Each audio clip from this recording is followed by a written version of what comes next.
Okay. And with that, I'll pass it to Councilmember Krishnan.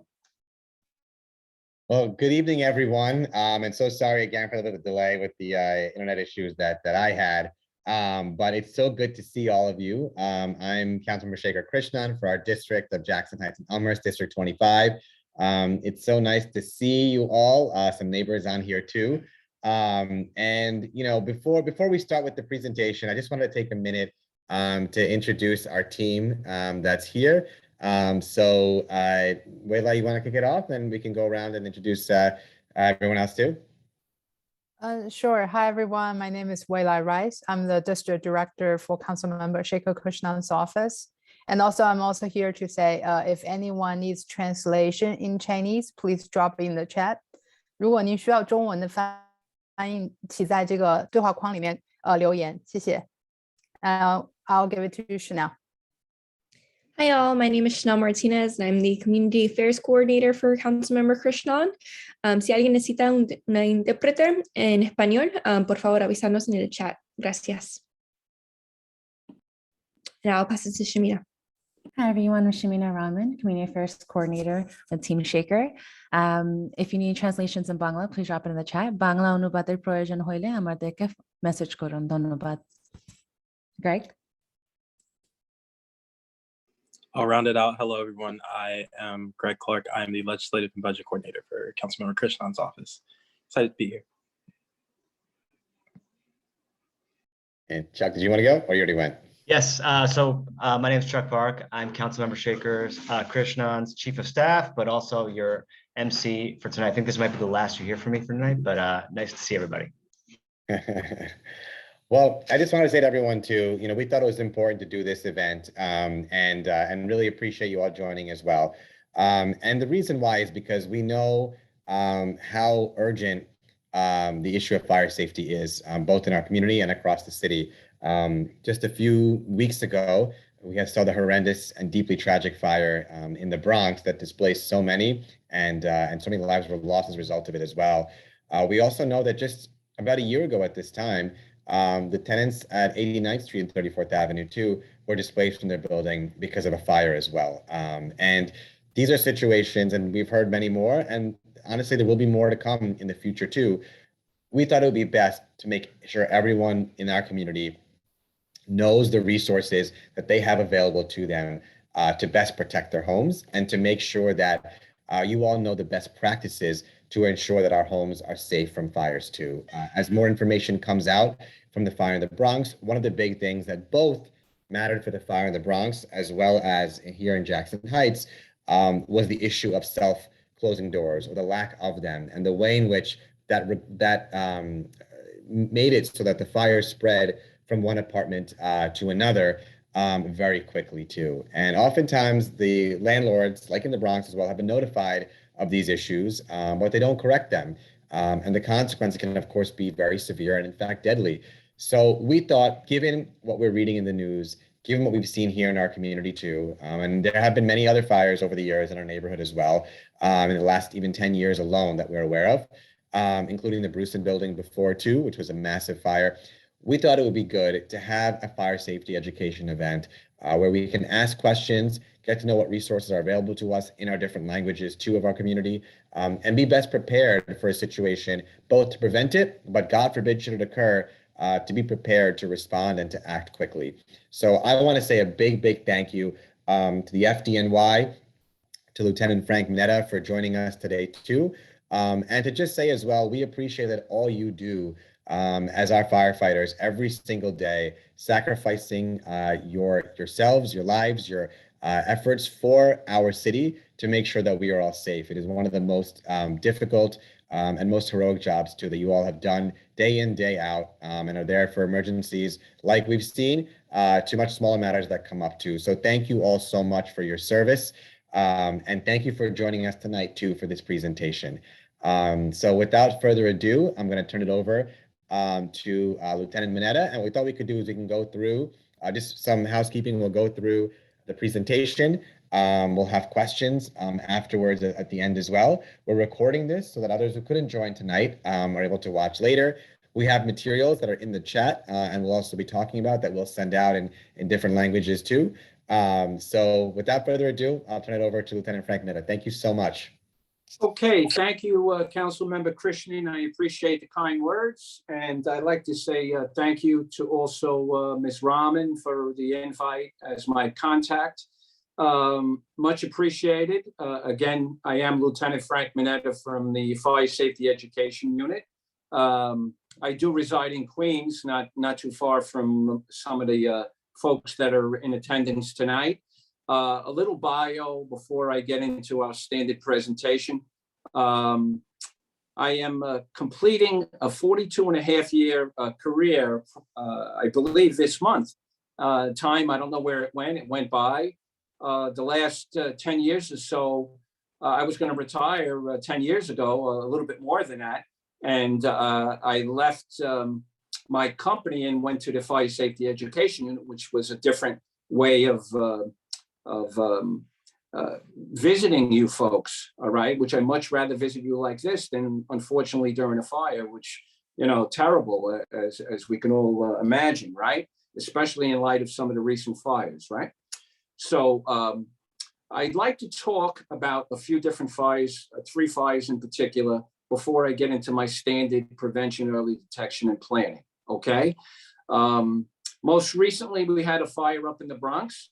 Unfortunately, when everything was said and done, which still maybe not said and done because there were people still remain in the hospital and whatnot, but we had 17 people lost in the Bronx, and that building was a federal building, which is a little maybe different because there's some rules they may not have to follow like some others, but nonetheless, it was a high-rise building and fireproof building, and many of the folks there,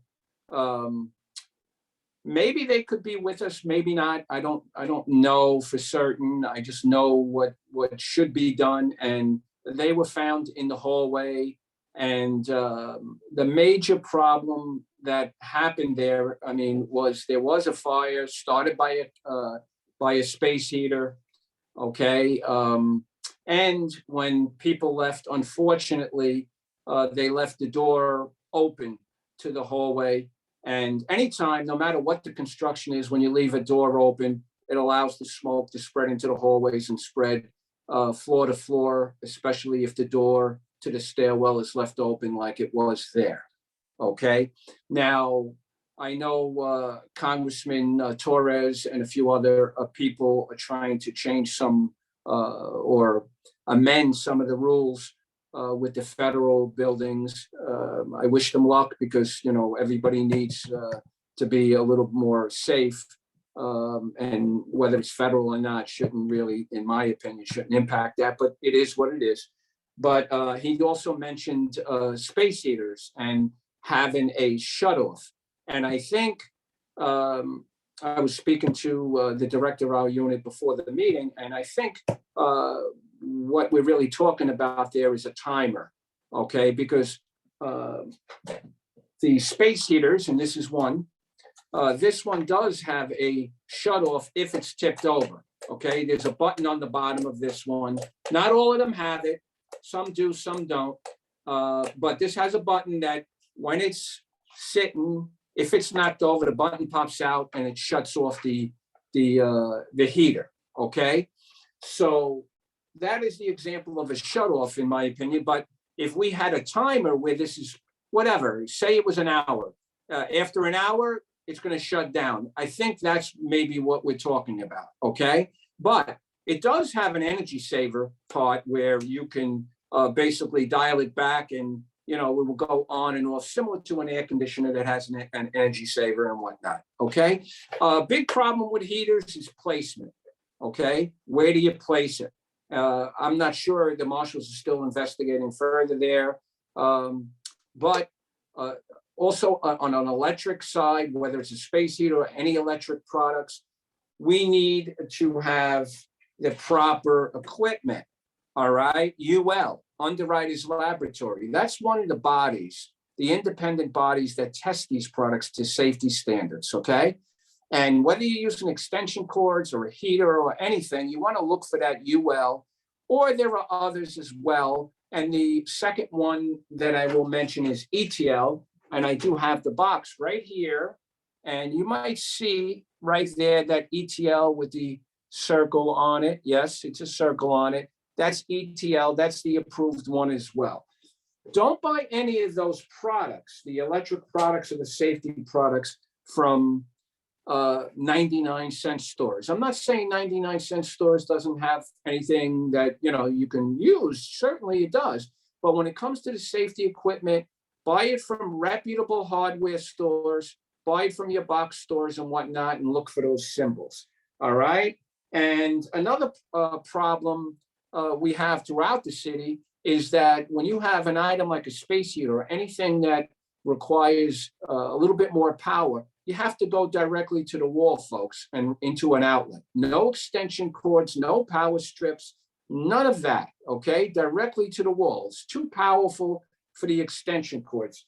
This one, let's see if you can see it, but an example of that would be, if you can see it, this is a little extension cord, and the wire is destroyed and split in half, all right? That was only a few seconds of something being plugged into this extension cord, and that's how it happens, okay?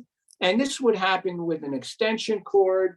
It would happen with a power strip, as you see here, even though this is a little bit better for certain things because it has the shut off, but not with anything that requires power. Now, with the extension cord, with these items, you have to look at them because they have wear and tear. And you could see I have it wrapped around where the coating of the wire gets basically bent, and they can cut and whatnot. Some people, what they do is they use these items as a permanent fixture. They have no outlet on one side. They run the extension cords around the room, and they keep it there permanently. Be careful of that, okay? You don't want to do that. They're temporary use, all right?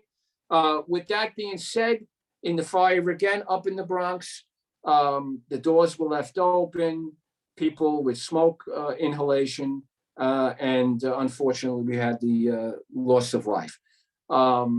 Another fire that I want to talk about in a non-fireproof building, okay, non-fireproof. The fireproof building where the 17 people were lost, the recommendation in those type of buildings is if the fire is not in your apartment, usually it's better to shelter in place. If those folks had just sheltered in place, I believe the outcome would have been a lot, better than what we saw, okay?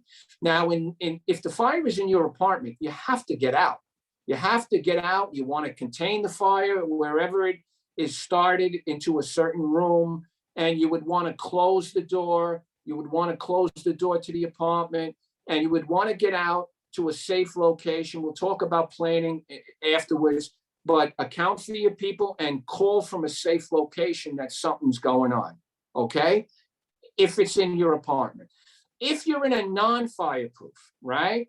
Like this fire that happened on Prospect Avenue a few years ago, and it's similar to the fire that Council Member Krishnan basically cited in Jackson Heights, right on 89th Street, non-fireproof building.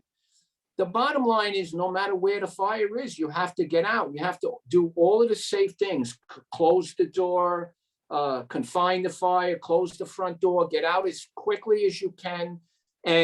But that has to be everybody in the building in a non-fireproof, because fire will spread from room to room, apartment to apartment, floor to floor, as evidenced in the fire in the Bronx that I'm talking about, and as well as the fire on 89th Street, right? You want to call the fire department to respond, 911, as soon as possible.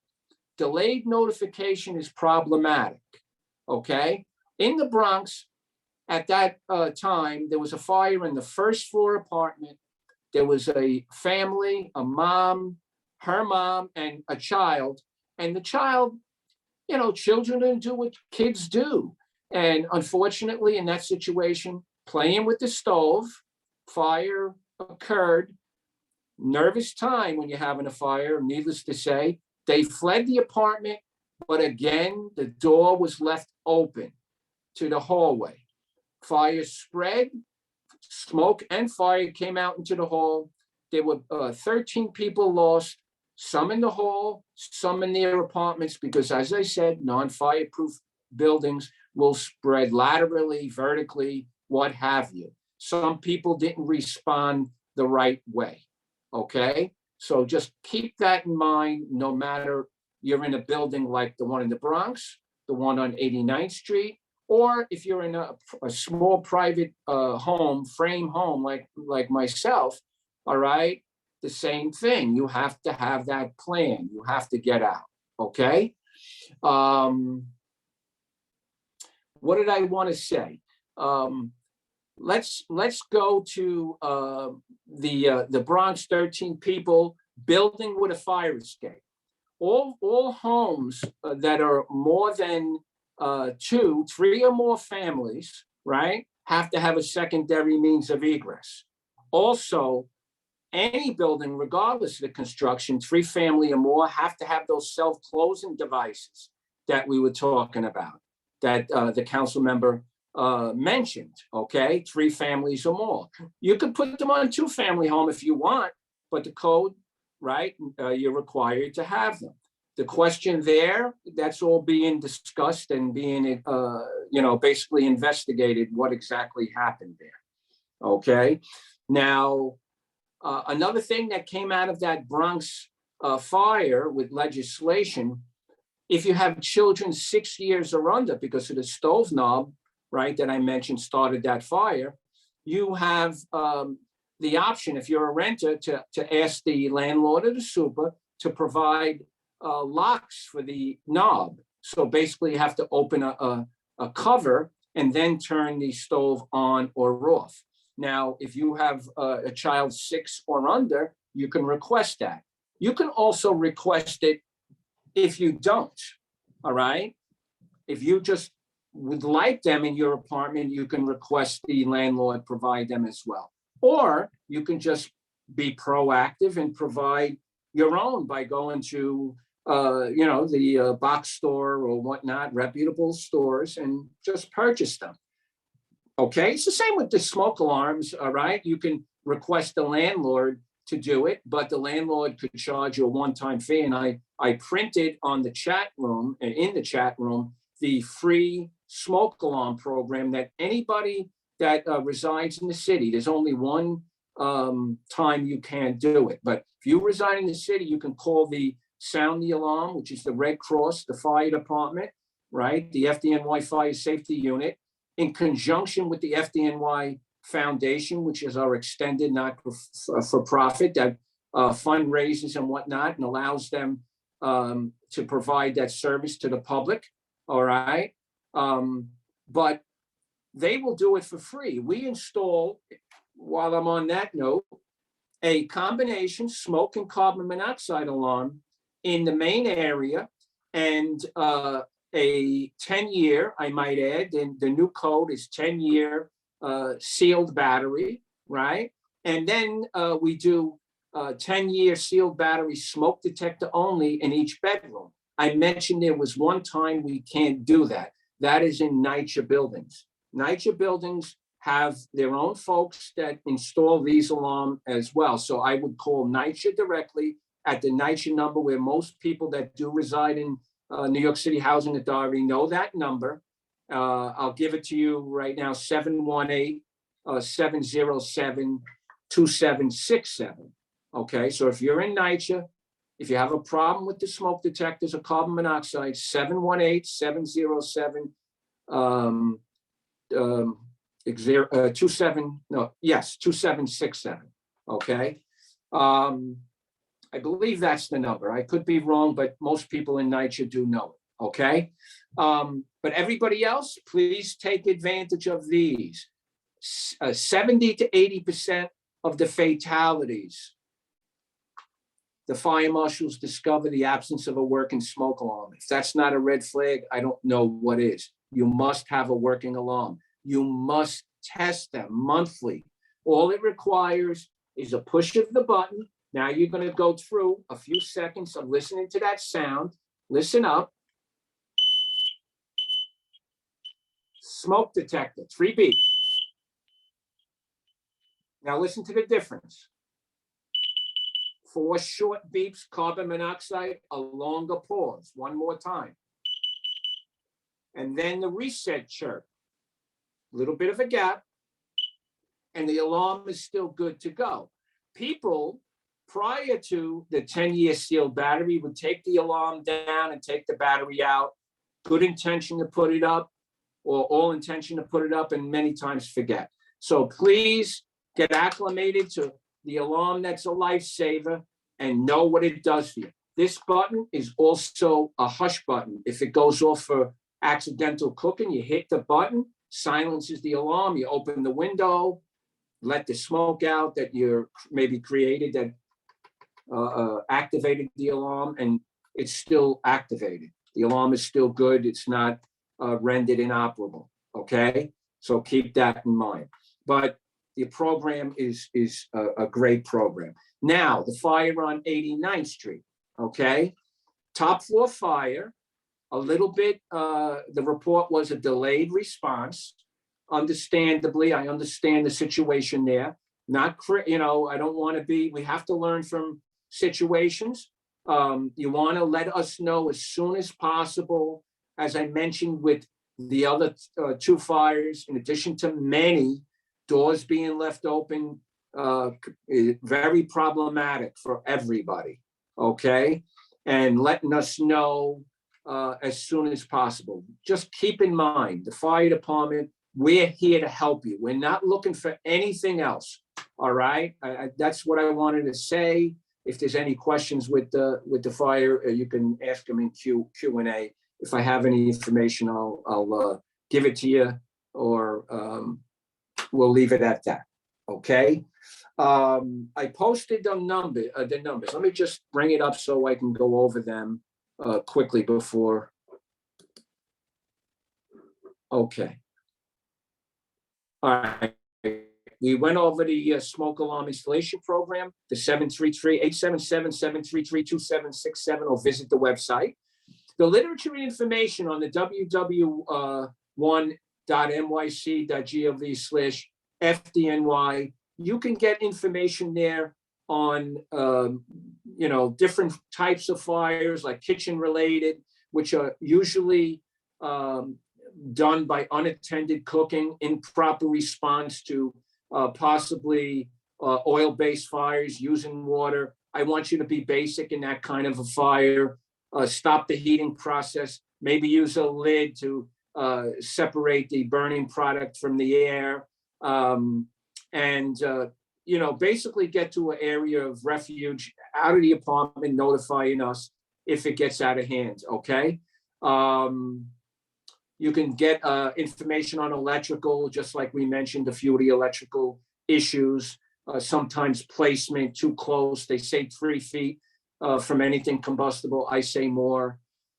Smoking, #1 cause of most fatal fires nationwide, even though in New York the last 2 years was electrical, okay?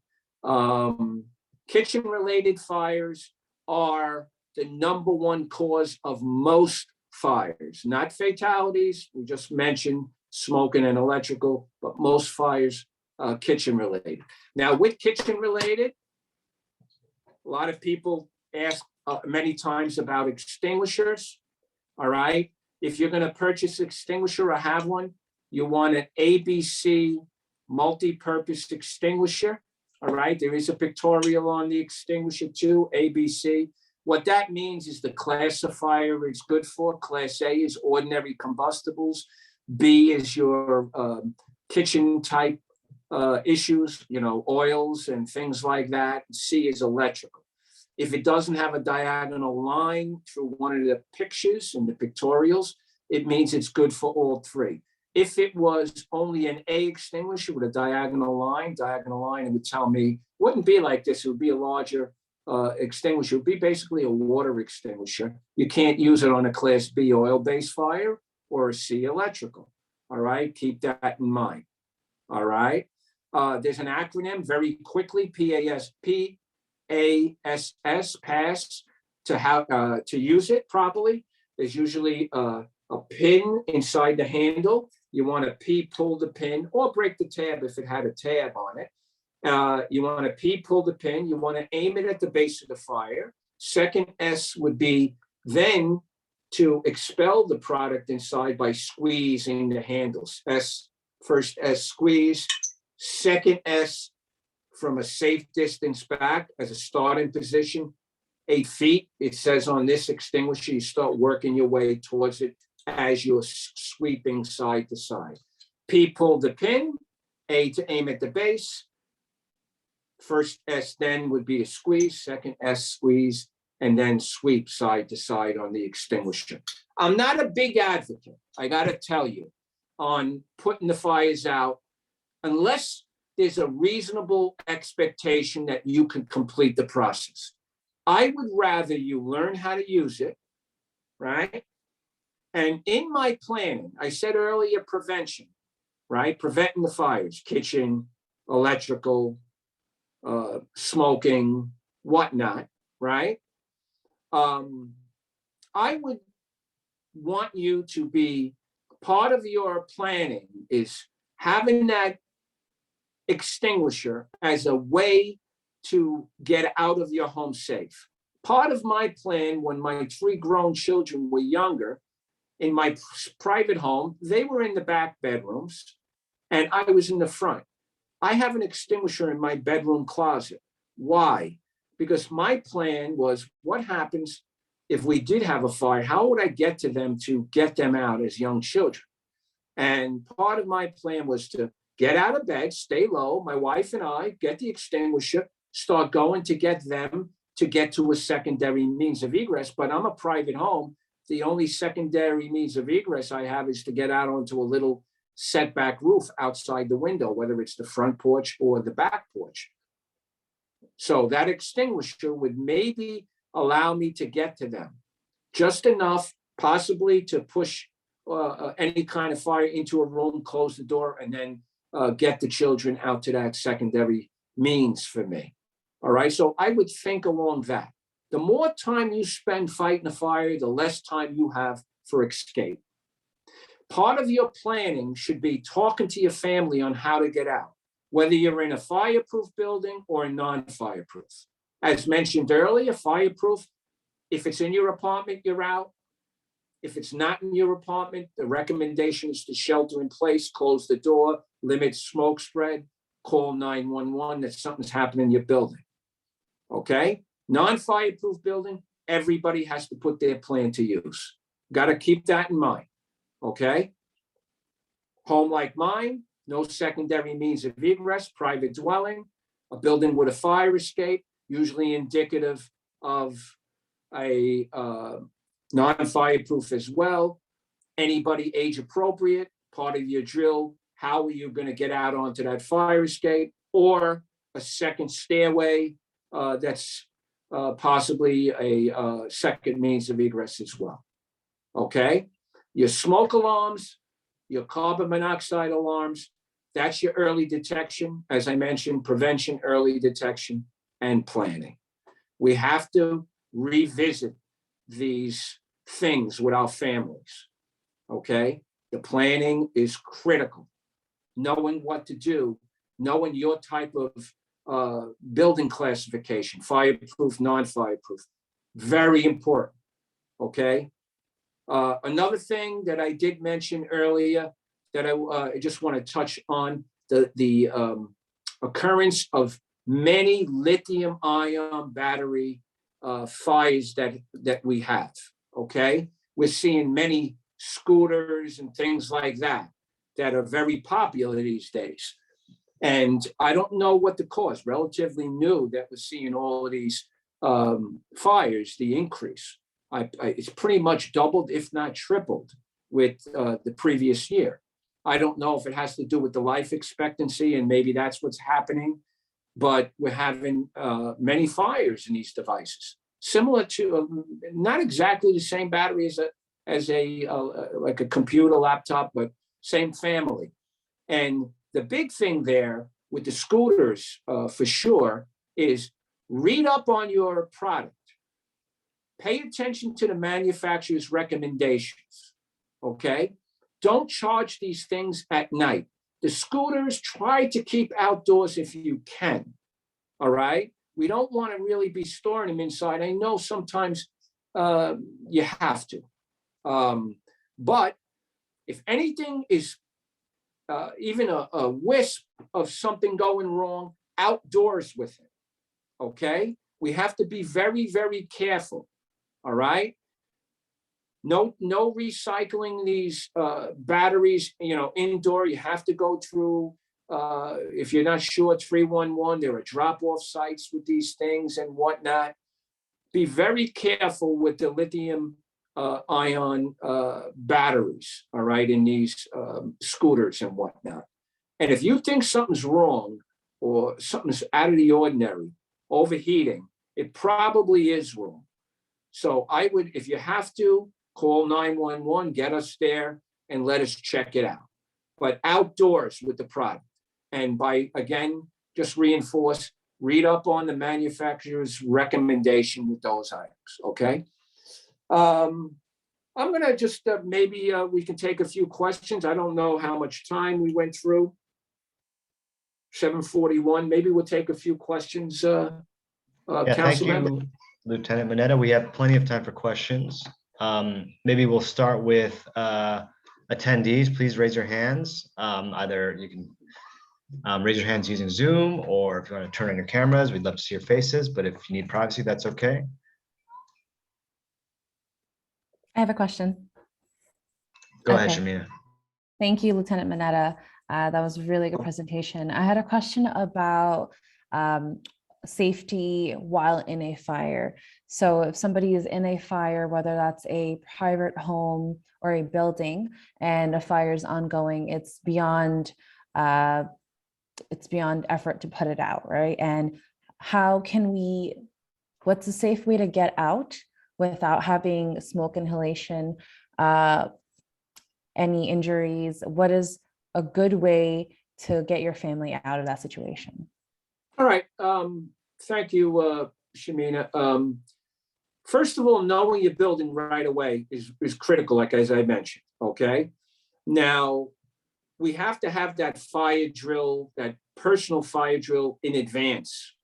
We can't wait until something goes wrong. And we have to, at the first sign of something going wrong, getting out. Too many people take too much time. They don't use the time wisely, all right? The critical part of what you should do, if it's not in your apartment, but you have to get out, or you think you have to get out, is what occurred in many of the recent fires, and they walked themselves into trouble. So that's why it's important with the fireproof, okay? Now, one thing we tell people is you must stay low if you have to get out. And if you're hampered by smoke spread, now you have the problem of not being able to see, because you can't see in a real fire. They can't show you on TV, for the most part, what a real fire is like, because it's like basically closing your eyes, and then you might have a heat factor involved. So what we have to do is try to be familiar with crawling on the floor, low to the ground, get to a wall, put one hand on the wall, one hand on the floor, and work your way to your means of egress. If any door is in between you, you have to feel it before you open it to make sure that whatever fire you have is not on the opposite side.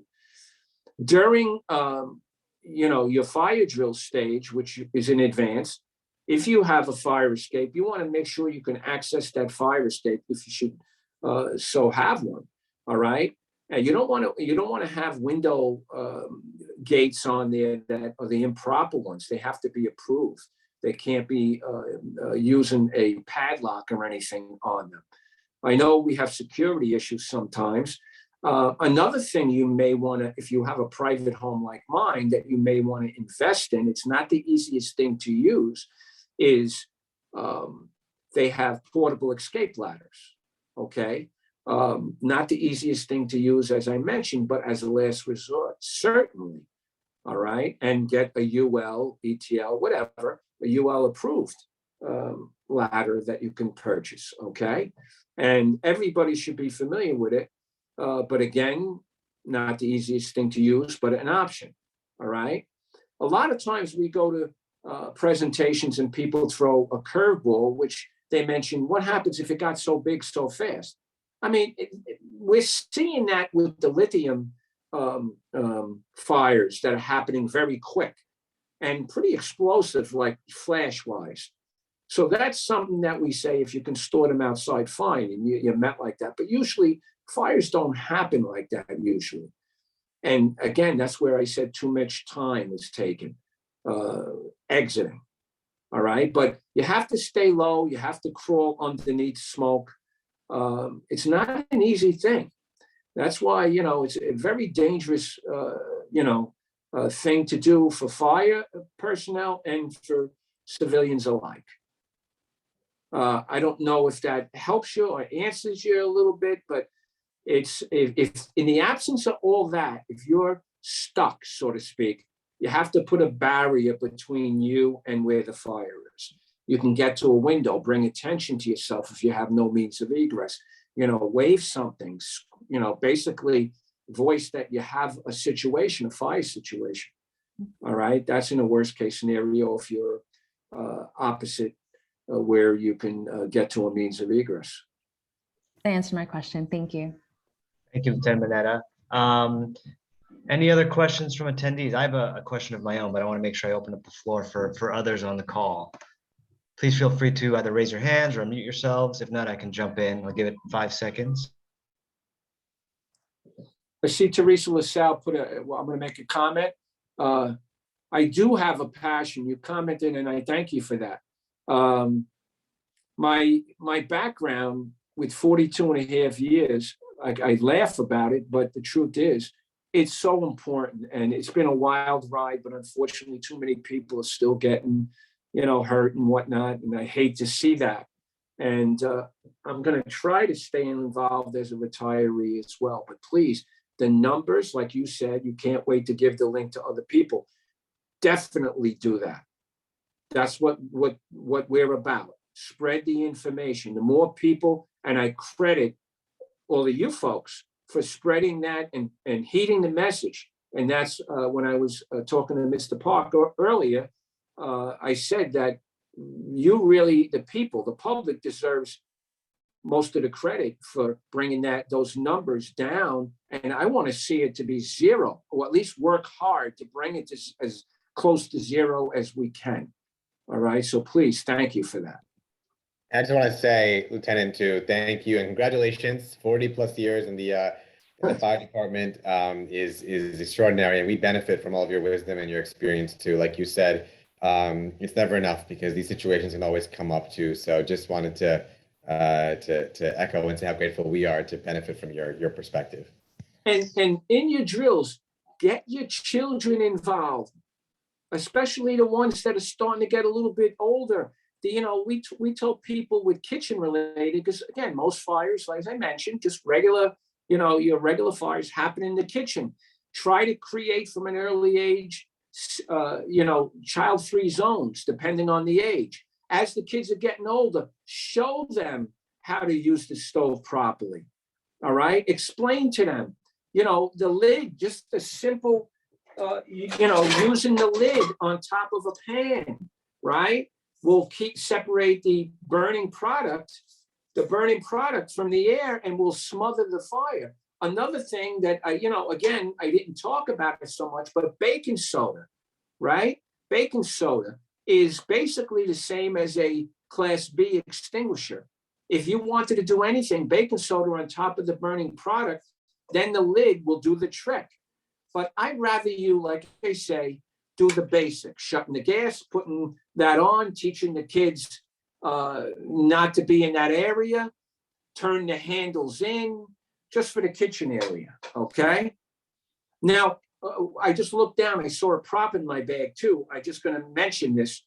With that smoke alarm program, there are also hearing impaired devices for anybody that may have a hearing impairment, okay? There are smoke bedside alarms that basically will hear for a person that can't hear the standard smoke detector. And it has a vibrating pad that will identify that the smoke alarm is going off for them. Okay? So we do issue them free of charge as well, all right, through that program. All right. And another thing, as I mentioned, sometimes with people with disabilities, right, it could be physical, it could be not, but there is a way, depending on how much information is on the building that you reside in. This is what they call the SIDS program for the fire department, that the administrative company has the ability. In this case, I did this one, I don't know how many years ago it was, but this one was a commercial one-story. Skylights were removed and covered with flimsy material, gates on 2 windows. And I gave a note on how the walls were erected front to rear. You could put here handicapped senior citizen, bedridden. You could put down anything, not you, the fire department will, the local administrative company, but you can bring it to their attention, all right? You can visit the local firehouse. Sometimes the administrative boundaries are a little different. And sometimes the officer, that's who you should speak to, has to balance, because there's too much info, not as much info as we would like is capable of being put into the computer program, but definitely bring it to the attention of the fire department that there may be a special need and possible inclusion into the critical information dispatch system, okay? It could be any of those, whether it's physical, whether it's the building or whatnot. Great, thank you, Lieutenant. I think there's at least one more question. Okay. Hi, actually, I have a question. Thank you, Lieutenant, for the great presentation. I just want to mention that actually was 2 weeks ago, we had another fire in Jackson Heights in the Southridge Co-op. And I learned that the reason was due to a faulty wire in an appliance in the apartment. And then I believe afterwards, the fire department did a check on the same floor for every apartment. But I'm just wondering, is there anything else we can do to prevent anything like this to happen? Like, can we involve the HBD or the fire department to do like any type of examination before? Just something we can do to prevent this. I just wonder if there's a program in place. Well, we do building inspection, but we only inspect the common areas. So, but on invitation, you can check things, in your private space if you should so choose to do that. The information I gave you on the appliances that you might have referenced, as long as you, like, again, it's imperative that you buy the approved UL rated or ETL rated devices. You can always, if you have a doubt on an appliance or something like that, you can always bring it to the, I'm sure the guys in the firehouse would take a look at it for you, no doubt about it. I'm trying to think of this. There is a fire prevention. I put it in the chat room as about anything that you think is questionable. You can call the Business Resource Center. It used to be called the Fire Prevention Complaint Desk. Bad connotation with complaint, because anything you have a concern with is valid. So now they also called it the Resource Center now because COVID related, there was a lot of questions on different changes they had as a result. Like, for instance, sidewalk dining and propane at the time, they were allowing certain things, and they used that for the business people. But you can also listen to the prompts, and you can get a fire prevention inspector and ask any questions to them as far as code goes. You can always ask us to partake in any kind of presentation in your particular building, all right? Not just on a Zoom presentation.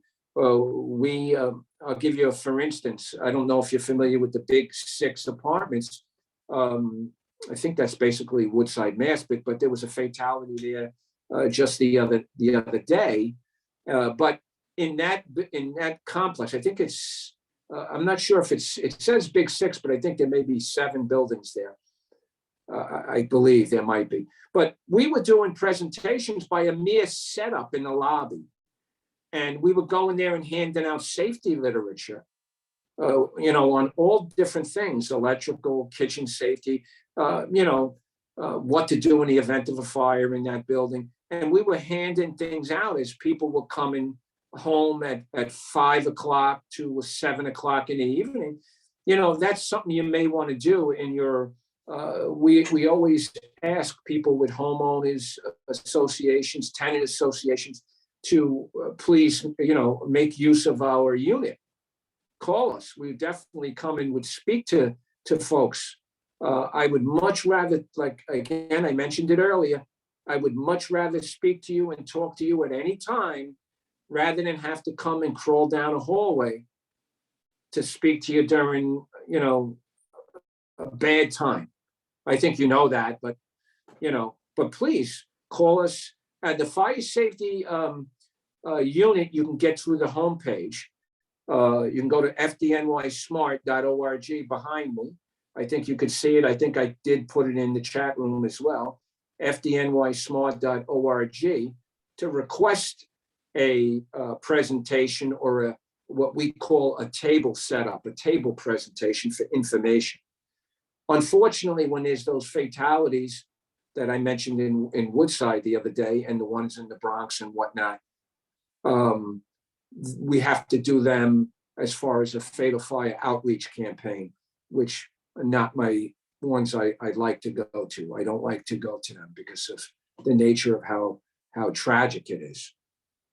I don't know. Hopefully I gave you some info with that, but Yes, that's very helpful. Thank you. yeah, please. Thanks. I have a Looks like question. oh yeah, please go ahead. So Julia, I'm just to note, Julia, you can ask your question, then there's a hand raised for Caroline. So we see you too, Caroline. So maybe Julia, you go first, and then Caroline, you can ask your question after, and then maybe Lieutenant Manetta, you can address both questions if that works for you. Sure. Works on my end. Question, in hotels in New York, I think there is always posted on the inside of the door an evacuation plan and some other information. Has there ever been any legislation in New York City that would mandate something like that placed on, certainly on rental properties, but also some way to have that information in the common areas of, say, co-ops and condos? Yes, there is. And I'm actually holding up something. It's the not so new fire safety notice, right?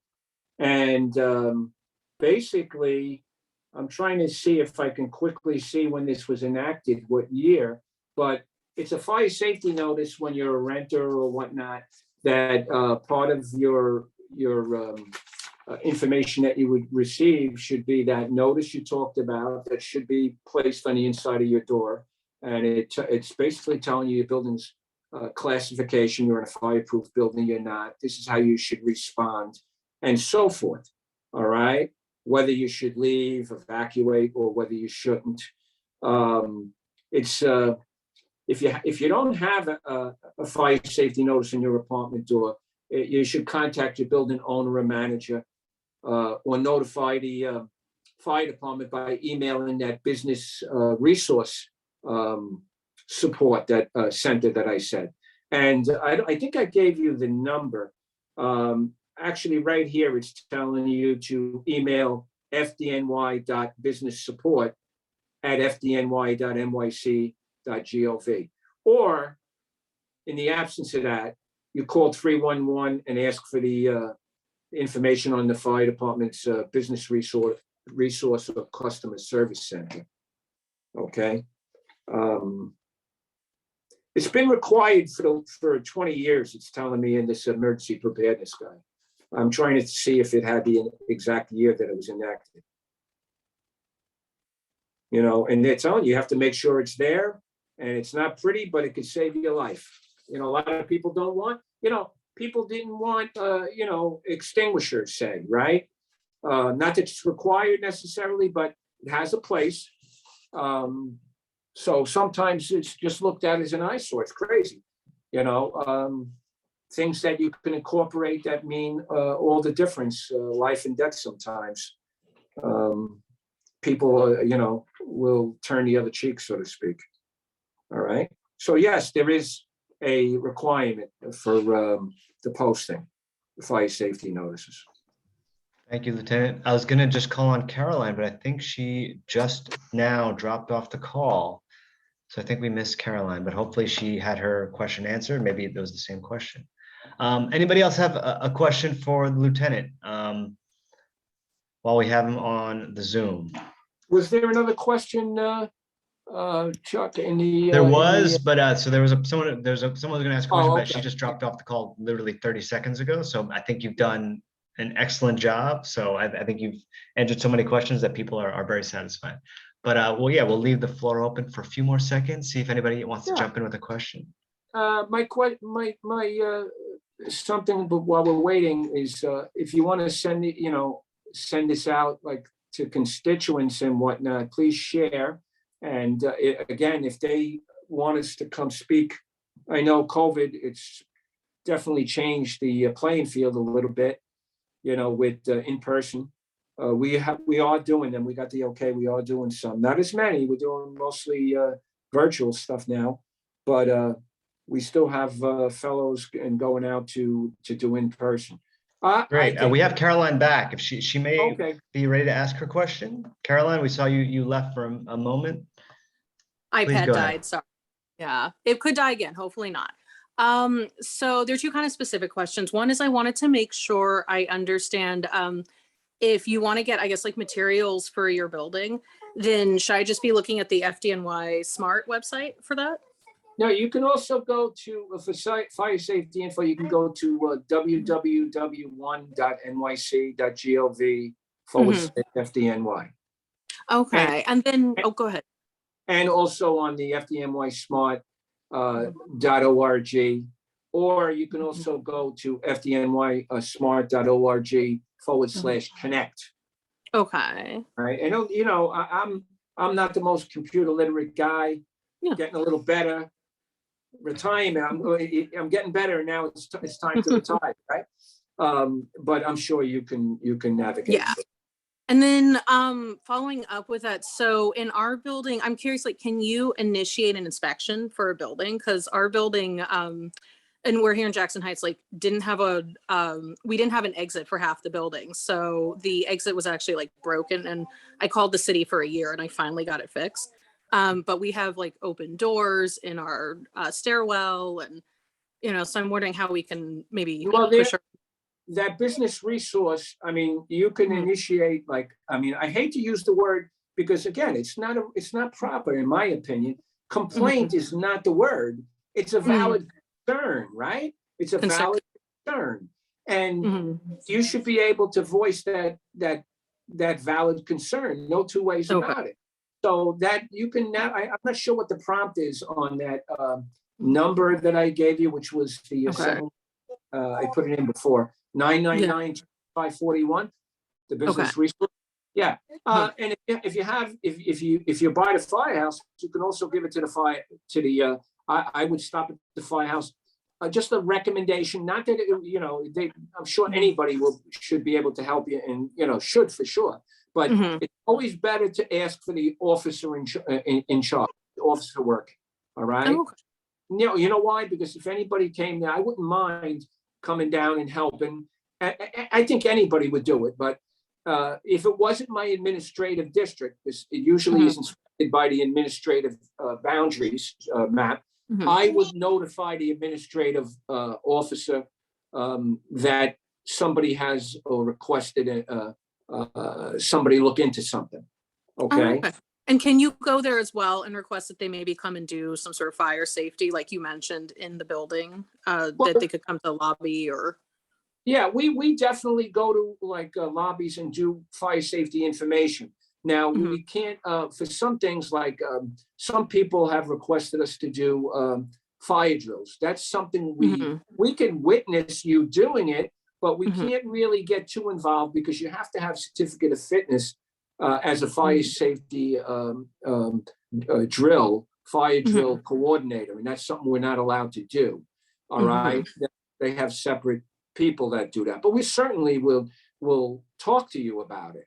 You know, no doubt about that. Okay. Okay. Thank you.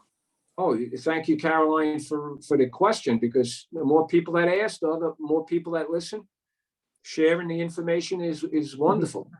Yeah. You have Thank to you be so ahead. much. Yeah, you have Thanks, to be Carolyn, ahead. for your question. Sorry, go ahead. No, Chuck, I was going to say, you have to be ahead of the curve.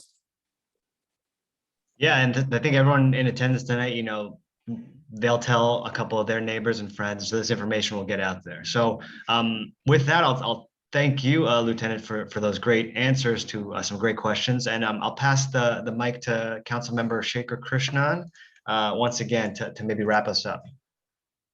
Well, I just wanted to say, Lieutenant, thank you so much for this really informative presentation that just covered a lot of ground on all different things to be prepared for and to know the resources that we have available to us too. I think we really, as I mentioned before, benefited so much from all of your expertise and your wisdom. And I do think, you know, to echo a point you made as well, if there are, you know, individuals who want to have this presentation or some presentation in their building for the tenant association, for their co-op, let us know. You can reach out directly to the FDNY, but also let us know too, and we're happy to connect to make that possible, because I do think that is something that could be very useful too. So I want to just say again to everyone, thank you so much for joining. We're going to make sure we email out the video link too, that you could send out to everyone too, and also send out the resource as well in multiple languages.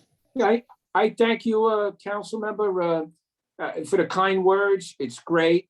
I just want to also, you know, while you're doing all these things, everybody, you know, I'm sure I'm going to say, I should have did this. I should have told you about this.